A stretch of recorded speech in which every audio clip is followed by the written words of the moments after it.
They're hunting for Russians. The Ukrainian military blitz is so fast, the Russians can't flee quickly enough. Several have already been found hiding in these abandoned and bombed buildings. The clean-up task force has its work cut out for them. In every dark room, behind every door and in every corner, there's potential danger. And nowhere is safe right now. They're wary of a frightened army, which may have left behind some deadly surprises. The Ukrainians are going through all this destruction and all these villages to try and find Russians who've been left behind, but also any booby traps that might have been left here. Everyone is questioned. Often they've hidden their documents. They can be a lifesaver when everyone is viewed with suspicion. But in the back gardens and fields, the scars and terror of war linger like ghastly statues. They're not sure it's detonated yet, and any wrong move could be catastrophic. The battle has moved on, but the terrors of war remain. The Russian troops turfed residents out of their homes to set up their bases. This was one of them, but they seem to do little fighting. Алкашнёв, можно сказать. Ну, вони вояки ніякі. Їм, понимаєте? Ну, правда, кое-що вони ворували, не без того. Ну, а що ти вояки скажеш? Ну, ніхера ти мене скажеш.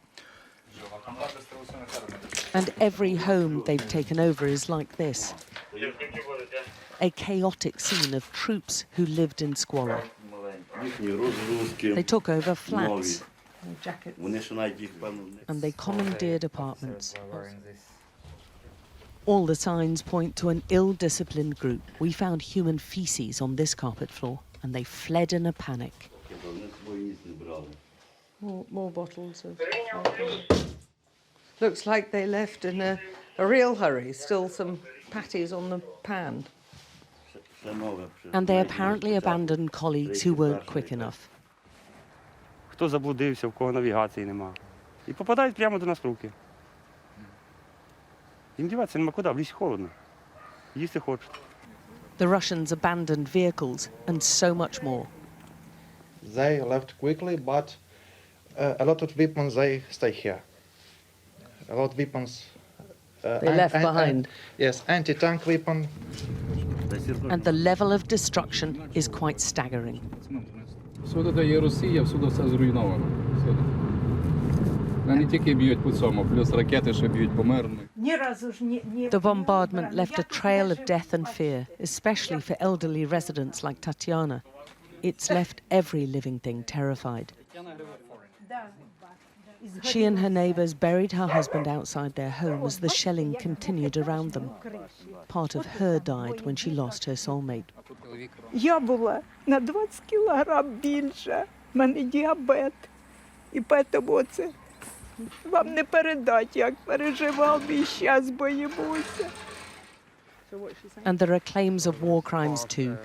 Galina takes us to where her sister and nephew died, killed, she says, by Russian soldiers.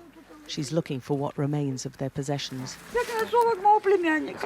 This is my nephew's shoe, she says. And my sister's slipper. They were travelling in an ambulance. Her nephew was badly hurt, and witnesses say the Russians fired on them when they failed to stop. That's all that's left of them, she says. What happened next is unclear, but her relatives and the driver were buried together where the Russians were camping. Witnesses say there was an explosion, and we found vehicle remnants nearby. Galina's consumed with sorrow. Це не люди, які убили. Вона муки в житті не обідала. За що їй така смерть?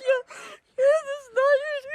Хай горить в пеклі той гад, який це все зробив.